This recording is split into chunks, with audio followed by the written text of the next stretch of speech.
Good morning, everyone, and welcome to Today in Mañana. I'm Michael, happy to be joined by Xavier here on a beautiful spring day afternoon. In case you missed earlier, Xavier was giving gardening tips, so if you missed it, it's a little too late. Too late. Too late. You had some quick Xavier gardening tips. A new segment on Today. On Today in Mañana, you get gardening tips from Xavier. But we're happy to be here on a beautiful day. We're going to be joined shortly by Gabby Gammon from Merriment Digital Marketing.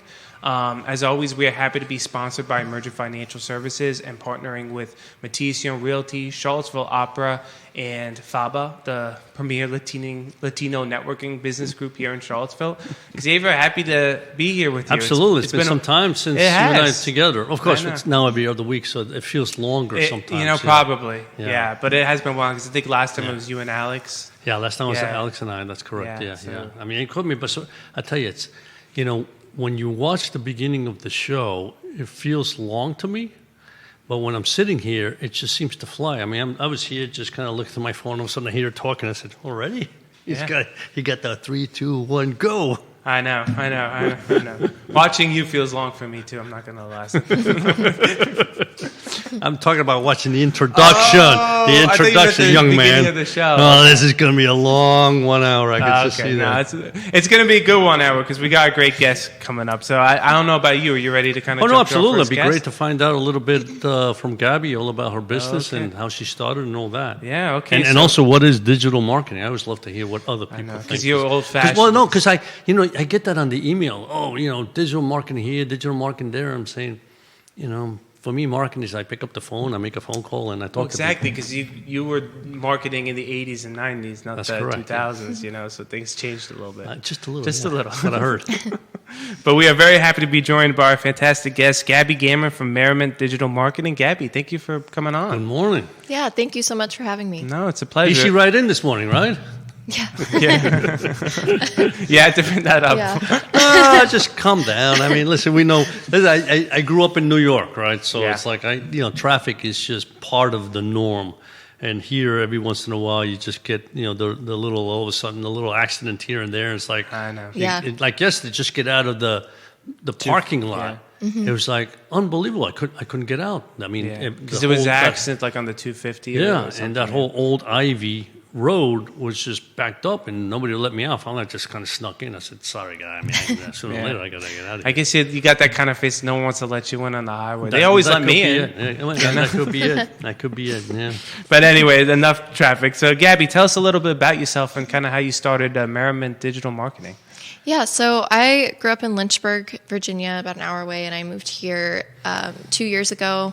I was doing marketing for a couple different businesses, and I've always wanted to start my own marketing business. I've been working in the digital marketing space for about 9 years now, and I found the CIC program through a friend of mine, and initially started it with a friend who ended up not finishing the class, and through that, I ended up finishing the class, and it kind of evolved into me thinking about starting my own business seriously, which really hadn't been something I had considered before taking that class. But CIC was great. They walked me through pretty much everything I felt like I needed to start my business, and took a lot of the stress and anxiety out of, really things that I thought were really daunting, like accounting or bookkeeping and that type of thing.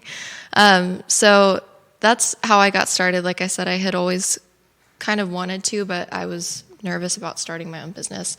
And the reason I started Merriment Digital was because I have mostly worked with small businesses throughout my marketing career, and I felt like the options for small businesses in the marketing space are fairly limited. If you're a small business, often it's really dynamic, you're growing quickly, you're having structure changes, and you're learning how to market your business and how to talk about it. And sometimes, and also your budget isn't that of a large corporation where you can outsource everything to a large company. And I think the small business space needs a company that is willing to kind of match that dynamic space and be willing to adapt with you. So yeah, that's why I started it. I really have a passion for working with small businesses and helping them grow and kind of find their voice and find, their marketing strategy. So tell us a little bit about digital marketing. I mean, tell me, probably everybody else here knows, but tell me a little bit how, what that is and how that works, and how it evolves, because, if I'm wrong, I know that digital marketing can mean, like, for example, let's say through LinkedIn, maybe, you kind of advertise or send information through that, but that seems there's so many avenues today as to how you can do that, and I'm trying to figure out, kind of like what's the best way, or it depends on the business, what it is that you're trying to market, et cetera? Yeah, I think, so for me, digital marketing, what I focus on is mainly social media and search visibility. So I do a lot of website work, website updates, making sure that websites are present in the algorithm, and also that social media is active.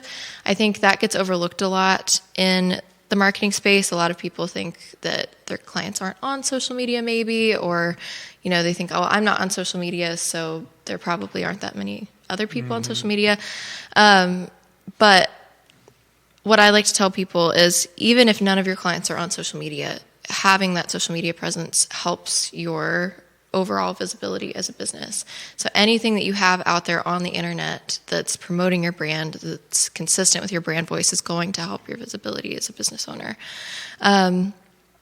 So that, I think, is what I talk about the most in the digital marketing space. I also think it's a really dynamic industry where we have AI bringing in a lot of new services, and search algorithms are always evolving. So it's definitely it's an ever-changing space to work in. Okay. So what would be the process for someone, let's say they called you up and they say, hey, I want to talk to you about digital marketing. What would be your process like? How do you go step by step for a new potential client or small business? So what I typically do is I have a free initial consultation to walk through what you're already doing. Do you have a website in place? Do you have a Google profile in place? Are you promoting reviews? Do you have social media? Just kind of walking through that sense of what's already out there. And then from there, we can move forward into what needs to be updated or be created. A lot of what I do also is coaching and consulting. If someone can't afford to outsource their services that they need, I can come into the business and train an employee on that maybe they're wanting to pass off social media to, or blog writing or something like that. Okay, so basically the goal here is to find as many social media outlets as possible, right? And so, and get me, correct me if I'm wrong, but things like, like Facebook, Instagram, LinkedIn, and I know there are now others, right? And have, if you are writing, like you said, blogs, so if I'm writing something about finance, having access to those so that people can then say, okay, Emergent Financial Services, they just put something out there. So is that how it works in a way? Yeah, so blog posts mostly help your website presence. Okay. So the more keywords that you're adding to your website for your industry, Google is going, say for the Google algorithm, Google is going to pick up on that and boost your website higher in the algorithm because of it. But also, kind of like you said, for existing clients as well, it is really helpful to have that information and know that you're an educational resource. That's something I always promote that people do. If you can kind of position yourselves as that place that people go to learn about industry standards, and you position yourself as an expert in your field, then that's always really helpful to potential and existing clients. Is there a point where you maybe do too much marketing, or is there a balance between, hey, there's you're out there on social media, but at the same time you're not overwhelming, where it's like, I've seen this before, and just scroll through it. Yeah, so you definitely don't want to be repetitive, and so I tell people, and I think for small business owners too, you don't necessarily, it can feel really overwhelming to learn the digital marketing space. So I tell people to start with, get your website well written, do a keyword search, make sure everything's up to date, then get Facebook and Instagram in place. I think those are kind of the core components of a digital marketing presence, and also a Google review profile so that people can leave you local reviews. After that, most of the time, extra stuff you can do is a good thing, but it definitely can get too repetitive. Like if you have old web pages that aren't being used anymore, or maybe old social media pages. I see that a lot where people have like multiple old social media pages that aren't in use. That can be a problem, but for the most part, as long as you're updating things and keeping them relevant, I would say like the more the better. That helps your business. So I have a question because I'm curious in your marketing experience how young people view kind of the viability of a business. Like, is it when they go like an Instagram profile, do they kind of focus, okay, how many posts does this profile have? Or do they kind of first thing look, well, how many followers or how many likes do these posts get? Do these things kind of enter the atmosphere of like, if you're promoting a business, I want you to have a lot of posts, or try to focus on posts that have a lot of likes, or try to get more followers? I'm curious how you kind of approach that. Yeah, so I mainly focus on engagement. So especially with Instagram and Facebook in the earlier days, it was all about like just getting as many followers as you can and promoting your likes. Now, people can't really necessarily see your likes on Instagram anymore. Okay. And I don't think followers matter as much as engagement. So what I try to focus on is just keeping people's attention, posting engaging reels, bright graphics, things that grab people's attention right away. Reels were the most effective form of sales on social media or short form videos were rather. So I tend to focus on reels and making sure that there's a good balance of follower to non-follower percentage of who's viewing those reels. Because you don't want to just reach your followers. You want to try and reach the community around you. So. Yeah. Okay. And by reels, you mean kind of like short videos? Yeah, sorry, I should have clarified. So reels are what, reels are the short form videos on Instagram. Okay. But yeah, short form videos in general were the most effective form of sales on social media in the last year. And those reels, they have to be like 3 seconds, 1 minute. What's kind of the best, as far as time that people are willing to look at a reel? I try to grab people's attention in the first 2 seconds. I think that's about what you have. But I've noticed that people tend to drop off, even on a really interesting reel, around 10 to 15 seconds. And not everybody, but around 40 to 50% do, in my experience. So yeah, I try to. They do have to be under 90 seconds for Instagram and Facebook.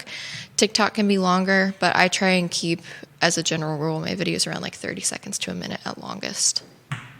So in order to do that kind of marketing, do you then have to have an account with, Facebook, Instagram, TikTok, all these people? So yes, but also what I tell people is TikTok really changed the game in digital marketing. So reels and short form videos are way more common, and they can also be posted across all platforms. So you don't necessarily have to have specific posts for Facebook, specific posts for Instagram and TikTok and YouTube. It will vary a little bit because of trends, but if you film a short video for Instagram, you can post that on TikTok, YouTube, Facebook, everywhere, and it will still hopefully get similar amounts of engagement across those platforms. You do have to have accounts, but Facebook and Instagram are linked together, so you can post them through Meta at the same time. And then YouTube is linked to Google, so if you have a Google review profile, chances are you probably have a YouTube account and you don't know about it or haven't set it up. So yeah, it's not too difficult to get those platforms set up. And what about personal brands? Because sometimes people kind of say you are your brand. Do you also would encourage people to basically be well, if you have your own business, also try to create your own Instagram or Facebook profile and try to also promote your business through there? Or do you think it's better just to have one singular focus? You can definitely promote your business through your personal profile, but your business page should never be one and the same as your personal page. Got it. So you do need to have a business page.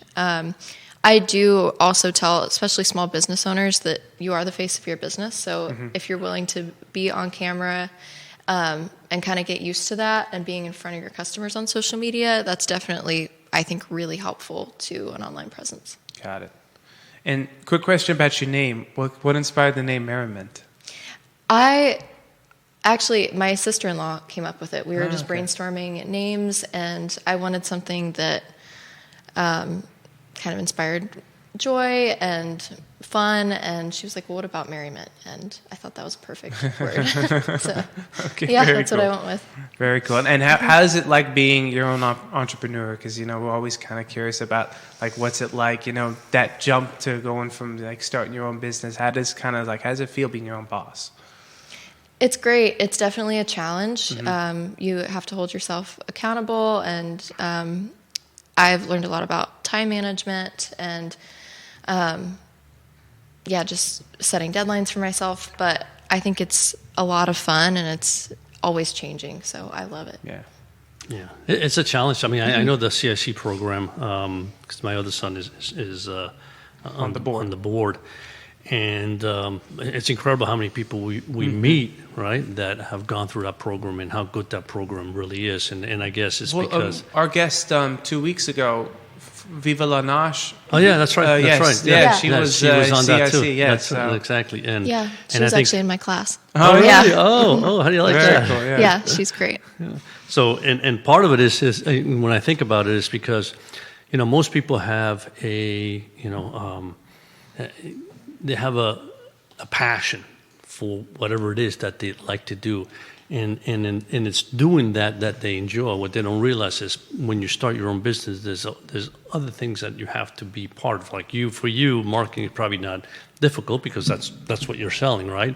But the idea of keeping the books, the accounting, taxes, etc., all that is like, wow, I also have to do that and keeping the book straight. So they said that nice thing about CIC is that it brings that to the forefront, and you can now try to figure out, okay, what are the things that I need to do? And sometimes, you look at it and say, yeah, this is not as bad as I thought, right? Absolutely. I think it sounds silly, but I think for years that was something that held me back from starting my own business, was just because I was terrified of doing accounting and bookkeeping. I'm bad at math. That is not my strength. So it seemed really daunting. And then, like you said, when I went through CIC and I actually learned about it, I was like, this isn't actually that bad. I work with spreadsheets and data all the time in marketing. So it's not as difficult as I thought. Yeah. So basically, when we think of digital marketing, would you say that the most important thing of all is, for example, if you write blogs, is to have those blogs up to date and kind of don't let them get stale? And the other thing I notice is I see a lot of people in our business, what they do is they'll see an article out there and they'll take that article and post it to their blog. Is that a good idea or a bad idea, or is the idea just to always have something new, whether it's your article or not? I would definitely add your own take to an article and not just take someone else's. Like I said, if nothing else, just for the sake of positioning yourself as an expert in your field, in your community. I think it is important to keep your website in general from getting stale. So I try to run for my clients like regular keyword updates, see what's trending in the industry, and keep that relevant, because with search algorithms as well, it does take them a few weeks to learn changes that you make to the website. So it's important to stay on top of those trends and make sure you're staying relevant. Got it. Okay, so thank you so much, Gabby, for coming on. If someone's interested in getting into contact with you, how can they do that? It's the best way to reach you. Probably my email address. So that's Gabby, Gabby, @merrimentdigital.com. And then my Instagram handle is @Merriment CVille. So anybody can reach me there as well. Awesome. And you said first consultation is free? Yes. Awesome. Always. Okay, so That's people great. should check That's that out. Yeah, Yes. absolutely. Thanks. It's a great way to find out everything you're doing wrong. And I'm sure there's stuff you're doing wrong. Cool. Well, yeah, Gabby, it's been a pleasure. Thank you so much for coming I appreciate on. it. Yeah. Thank you guys so much. I appreciate it. No, it's our pleasure. Our pleasure. That was So good. now it's kind of we rotate. Yeah, what was that, Pops? I said that was good. I'm always amazed. This stuff to me is like Chinese, It's Greek, Chinese, whatever you want to call Greek it. to me. That's Greek the to me. phrase. That's right. That's the word. But you realize how important this is in today's world, right? Because in the old days, you'd send mailings and you follow up with phone calls, whatever, newspaper ads, etc. Exactly. But in today's world, your website obviously is a key component because you want traffic to go there. I mean, I would assume that's the most important thing for us is, how do we get traffic to our website so they can then learn a little bit more about ourselves. So obviously that's the key component, and I would assume that, that's what digital marketing tries to do, is try to get your name to the forefront of everything so that when somebody's looking for an advisor in Virginia, you're up there on the top as opposed to at the bottom of the list. And let's be honest, we were just talking about Jerry before. Everything now, too, in our world is digital. I mean, everything you want to do is digital. It's just so in the end, if you have no digital presence or you're not getting a good digital presence, you're behind other people who, in the end, you could have a better product or better service, but they have a better digital presence, and that matters. Yeah.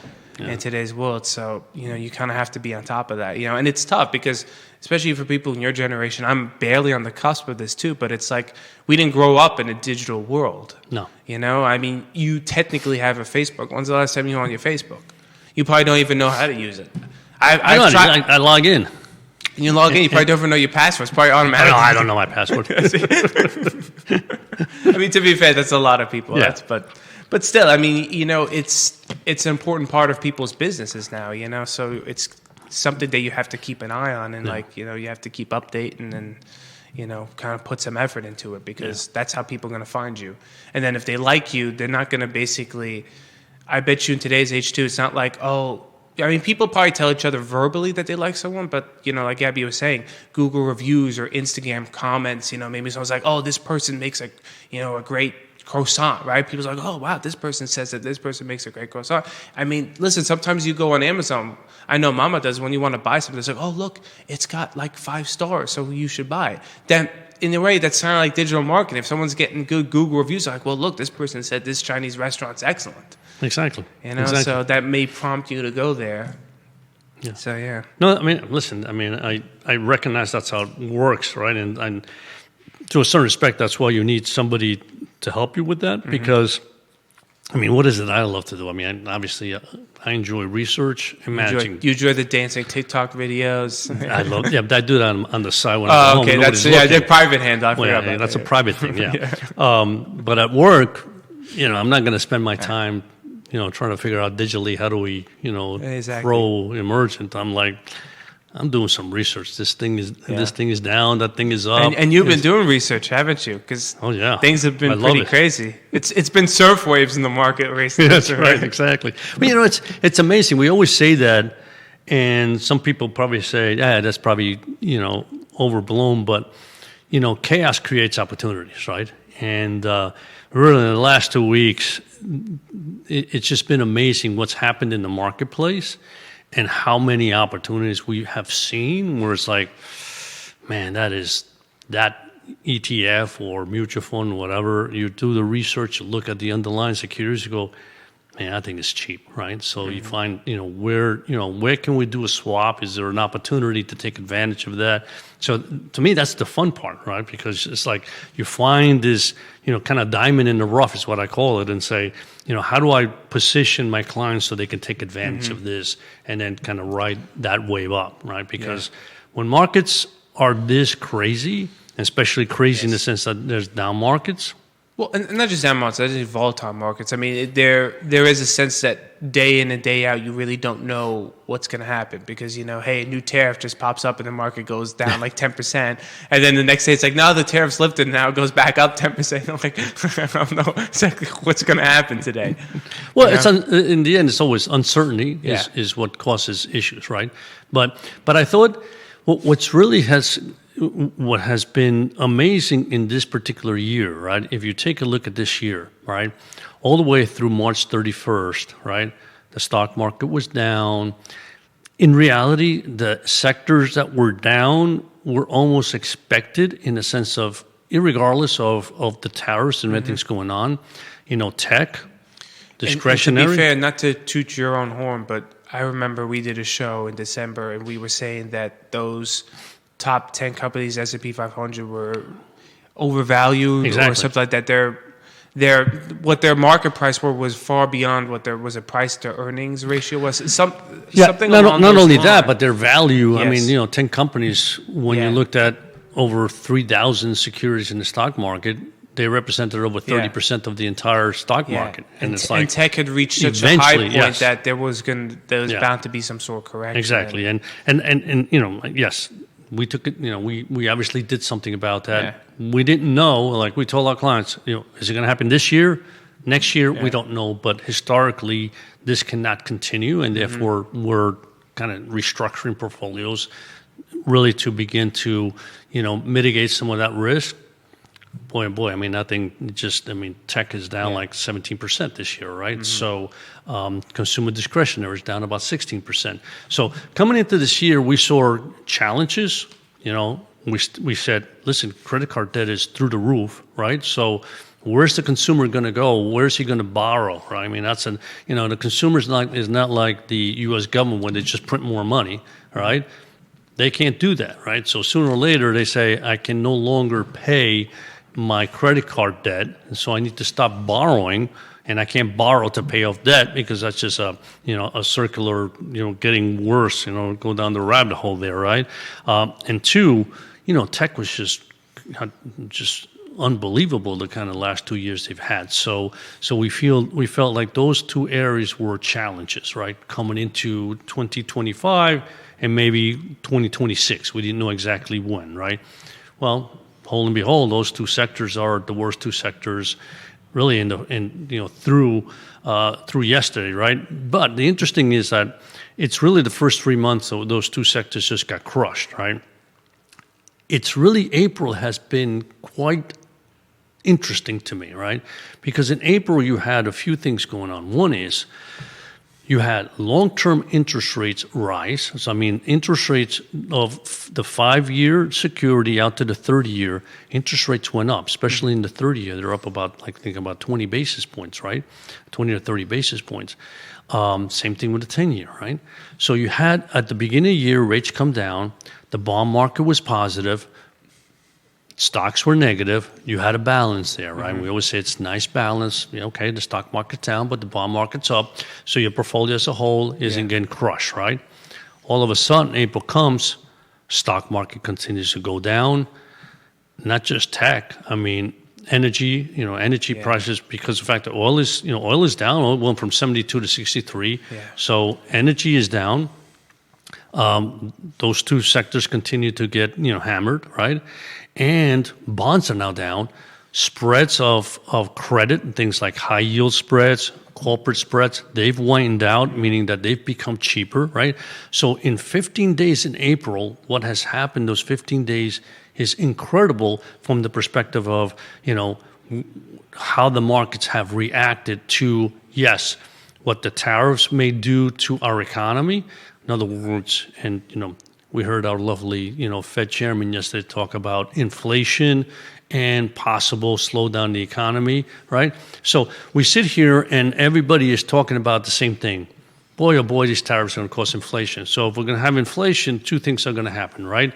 Long-term interests are going to go up. Short-term interest rates may come down because the Fed's going to have to think about, if we go also into an economic slowdown, does the Fed lower rates, right? So the market is such in chaos and saying, well, yeah, if the economy starts to go down, we got to cut short-term interest rates. Yeah. But if there's inflation, well, how's the Fed going to cut short-term interest rates because we got inflation, right? So all that has just entered into the space of the market, creating, obviously a very negative environment. But in doing that, right, you take a look at everything that's out there. And there are a number of funds that you just look at these funds and you go, man, these things are like being priced extremely attractive in the sense that they're priced to the worst already. Yes. At least in my opinion. And you sit there, that's just, even if that happens and I'm making 13, 14%, right, just on interest, I'm willing to take that risk because even if the market goes down another 7%, I still got 7% in my pocket, right? So So situations like that is what I say is it creates opportunities. It creates the ability for you to look at your portfolio and say, how do I restructure my portfolio to take advantage of some of these opportunities? And again, we're not talking about selling everything and buying these. We're talking about opportunistic situations where you say, I can take some funds and invest in these particular sectors because we think that they're overdone, right? But, it's...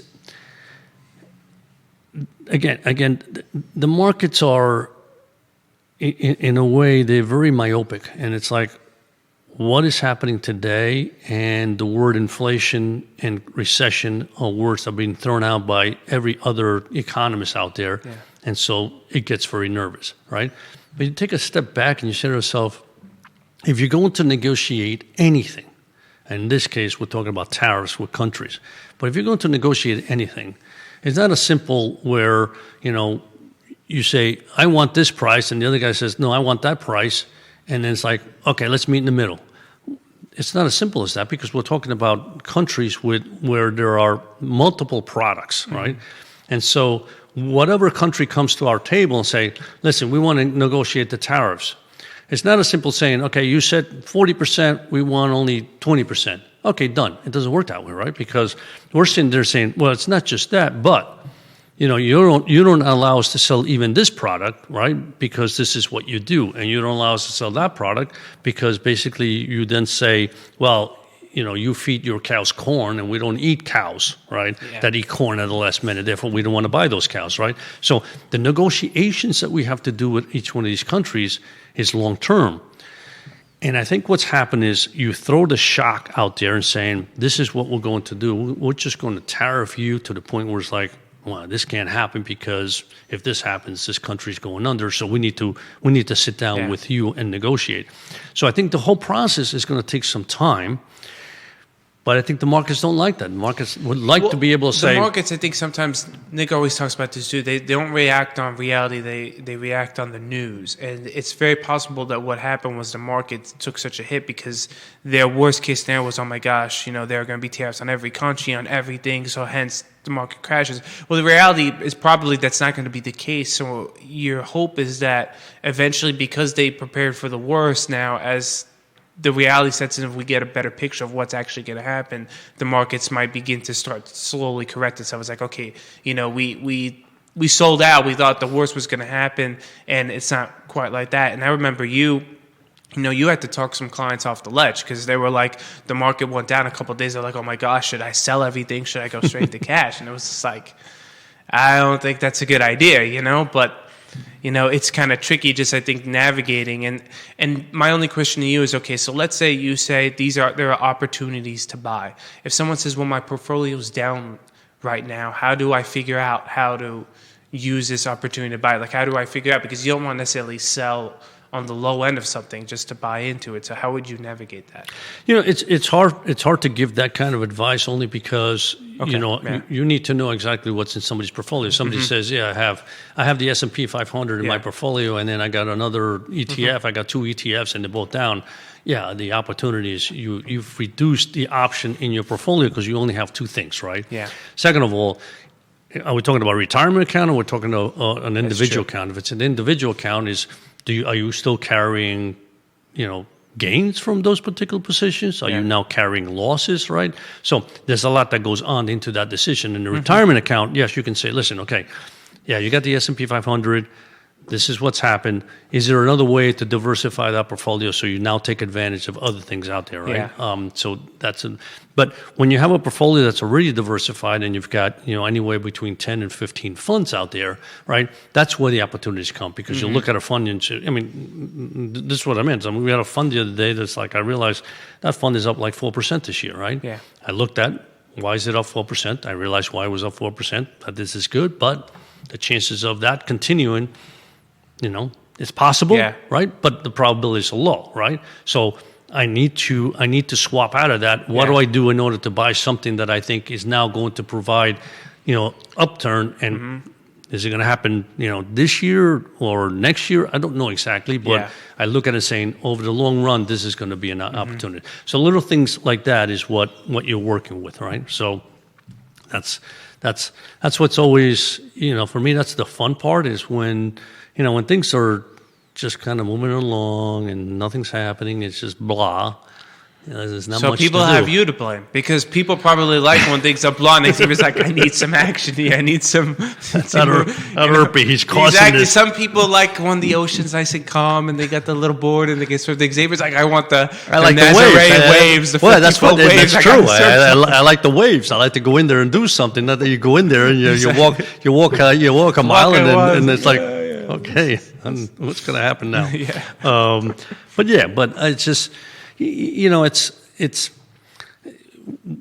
in that time frame right now where there's just, again, the uncertainties are incredible. We will get out of it, right? Like everything else. I mean, listen, in 2022 we had bonds down with 14%, the stocks were down 22%, right? Yeah. We had inflation through the roof. And listen, I mean, the following 2 years were stock market wise, they were fantastic. Exactly. So sometimes you have to, ride the downturns also, again, make sure that you've got a situation where you're not over leveraged, I mean, there are people that leverage their portfolios. If you want to do that, that's fine, but that's where the risk comes in because you're leveraged on the way up, you're also leveraged on the way down, right? That's true. So that's the thing you have to worry about.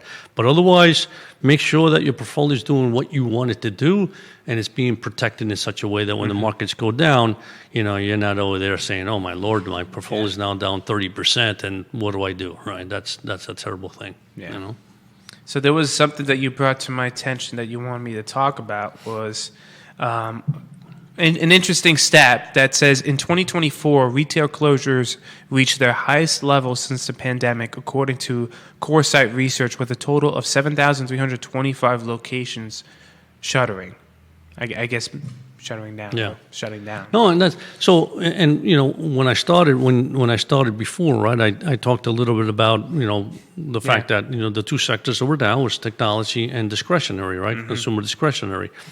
And that's exactly an example. In other words, before the year came in, we looked at the economy and we said, this economy is kind of wavering on fumes to a certain respect, right? It's kind of running on fumes here.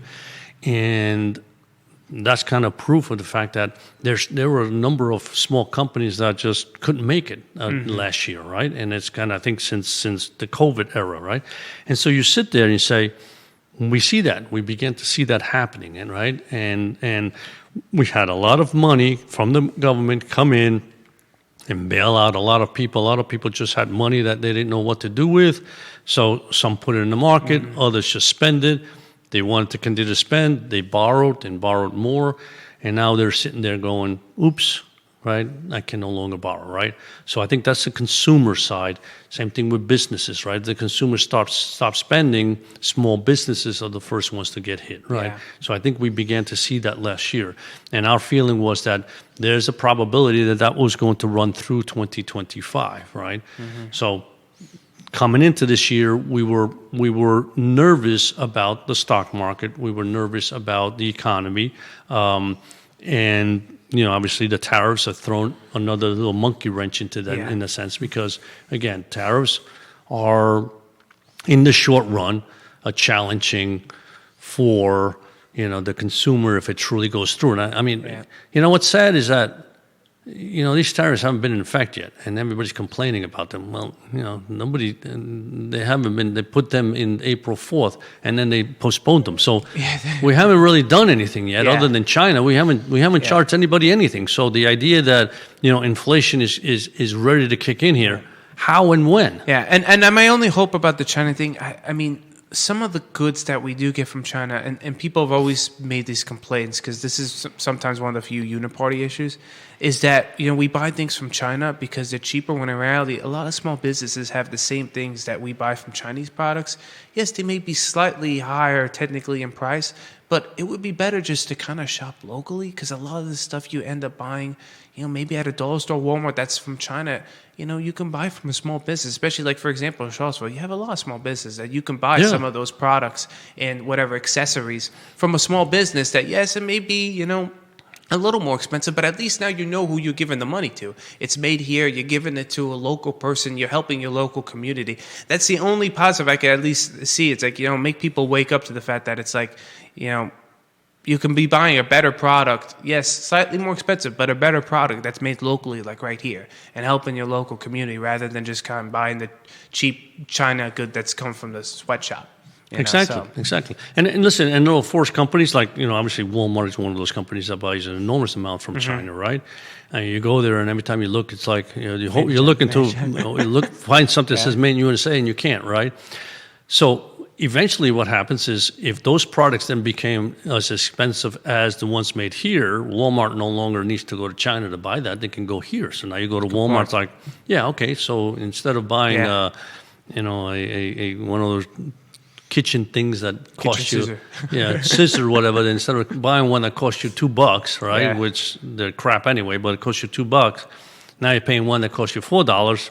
And it's probably better made. Yeah. All right. Yeah. It's 100% increase, but it's only $2, right? I mean, it's not the end of the world. You're not going to, and instead of buying two, you only buy one because maybe you only need one, right? So that kind of thing. I think the mentality of the consumer will change to the point where it's like, do I really need that, or do I need two of that, or can I do it one, right? So I think that's what's going to happen over time, is that the consumer is going to hopefully become more educated and say, and more sophisticated to the point to say, do I just buy because it's cheap and I can buy more, or do I sit back and say, wait a minute, I want to make sure that I get some quality, and if I'm getting quality, then I know that I got to be looking for made in the USA, right? And that helps everybody, including the U.S. American worker, the U.S. economy. Taxes are they're going to go up, right? In the sense of, people are getting bigger salary, they're paying, their income tax. So overall, it's good for the country. Yeah. So I mean, it's, they're interesting times. They're challenging times. As you said, anytime, when the market's going up, nobody calls. Yeah. Nobody ever calls and say, is my portfolio okay? Because the market's going up, right? Nobody ever calls. But when the market's going down, yes, you're going to get the phone calls, and it's expected. And the important thing is to explain to people, and your clients, and say, here's your portfolio. Here's where we're invested. This is our goal. Yeah. This is what we're trying to do.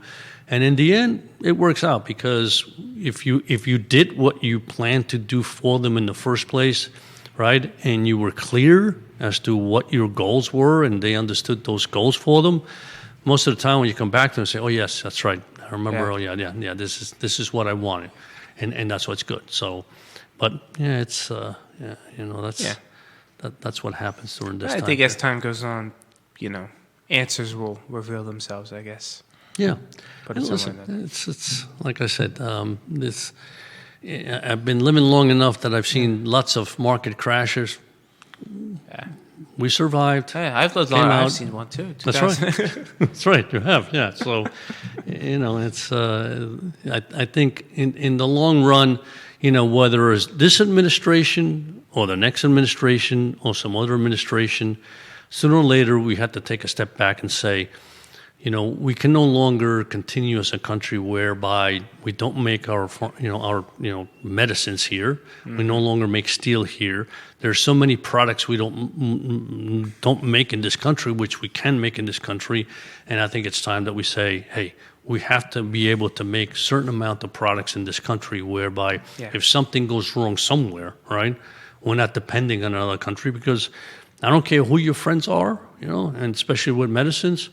If you need a medicine and they need a medicine, they're not going to be sending it to you. They're going to use it for their own citizens, which I understand. I'm not saying it's wrong. I'm just saying I understand. So you just got to make sure that everything you need for your own citizens, you are able to make in this country. And the longer we wait, the more difficult it's going to be. Agreed.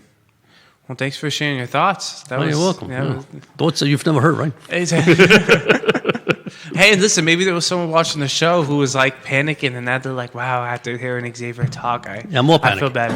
I'm more panicking. Why is he happy that everything keeps going up and down? I love this. I like the mundane. But anyway, so a lot to think about and ponder. But I think it'll be interesting to see what the next couple of months bring, It's spring now, so you have to be hopeful now. That's right. Everything's blooming. That's right. The stock market Spring's may bloom. eternal. Yeah, yeah. I know it's true. This is a good time of year to time to sit back. Like I always say, you know, time to start planting your garden. Yeah, listen. Whether that's the reason metaphorical you have financial advisors is you let them have sleepless nights, and you stay home and relax and know that they're doing the best for you. Right? Yeah. That's the way it works. Right? And that's the way it should be. Right? But yeah, go out there and take care of your garden and make sure everything grows properly and be with nature and maybe, let us do the work. Maybe the next Today Mañana show will start with a gardening segment.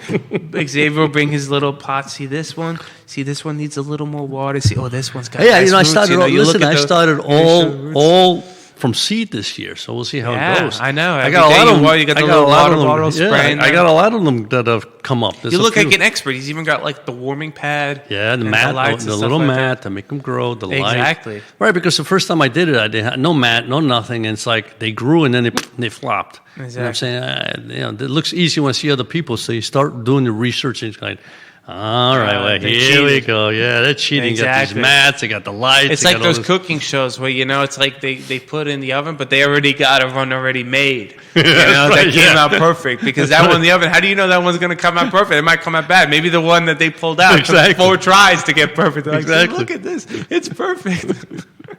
That was the one thing, the one thing I used to love about the first shows of Julia Child was it was live and sometimes didn't come out right. And it was good because you said, that happens sometimes. And it's true. It's like, more butter. More butter. Stop the show. But no, it was great having you on, Pops. Same here. It was great having our guest, Gabby Gammon, joining us. Next week or 2 weeks from now, we might have Charlottesville Opera. We might not. Kind of still in flux in negotiations, so you have to check negotiations. The show. But you have to check the show to see if they're on or not. So there you go. Or we might have another mystery guest. You never know. But as always, we are happy to be presented by Emergent Financial Services, powered by our wonderful sponsors, Matthias and Realty, Charlottesville Opera. Always big thank you to the I Love CVille studio for having us, for Judah behind the camera to making us look good.